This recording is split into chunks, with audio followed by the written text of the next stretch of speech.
Motion. Mr Speaker, I move the motion relating to a Royal Commission into the aged care sector in the terms in which it appears on the notice paper. I thank the member for Fairfax. He may proceed.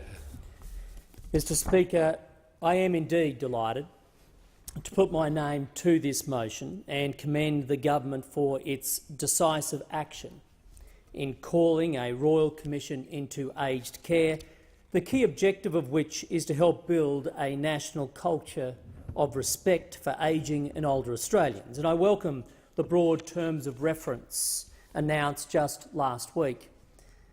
After learning of the abuses at Oakden and receiving recommendations of the review that followed, the government acted swiftly to improve regulation and impose a new audit regime on the sector.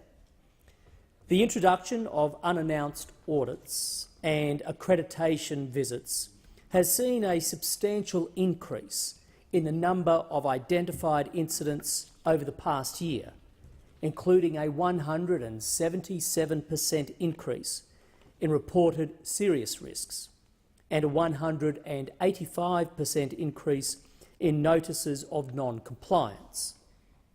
Yet despite the significance of recent data that highlights serious issues, there is still strong evidence that Australia provides some of the best aged care in the world, and we should never lose sight of that fact.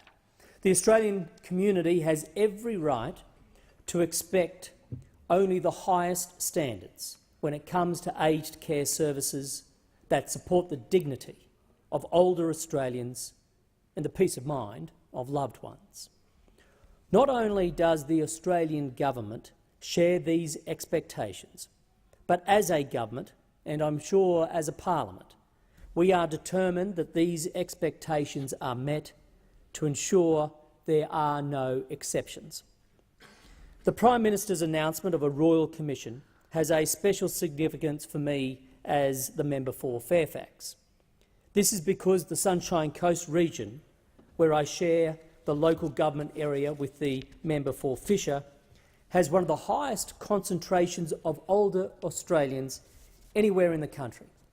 At the last census, 20.9% of the Sunshine Coast population was over 65 years of age, compared to just 15.2% for Queensland and 15.8% for the entire country. It should therefore come as no surprise that I have a keen interest in the welfare of older Australians with whom I meet regularly, as I do with their families and aged care providers across my electorate. I also meet regularly with the Fairfax Seniors Advisory Committee that I established soon after being elected, and we host a Fairfax Seniors Forum each year. The message from these groups is that while good progress on improving aged care services has indeed been made, more remains to be done. Older Australians demand to be heard, Mr Speaker, and by hosting a series of community workshops later this month, I intend to amplify the voices of my constituents to help inform the Royal Commission on the local situation. The message from the Sunshine Coast is loud and clear. They want firm action to identify and weed out substandard care wherever it is found. And that, Mr Speaker, is what this Royal Commission is all about. And this government should be commended for seeking to complement recent reforms with such a powerful response. However, it's not enough to simply shine a bright light on the problems, Mr Speaker. Real action must follow. And such action is not only a matter of legislative will, but also of financial will. And that is the Liberal National Coalition's strong suit.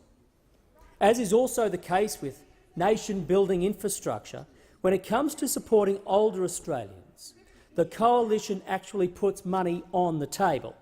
Today, under this minister, funding for aged care is at record levels and is expected to grow from $18.6 billion last financial year to $23.6 billion over the next 5 years.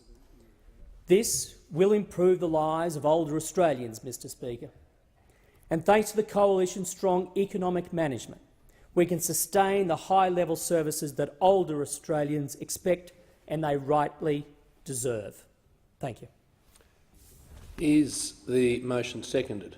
The member for Forests second the motion, reserves her right to speak. I call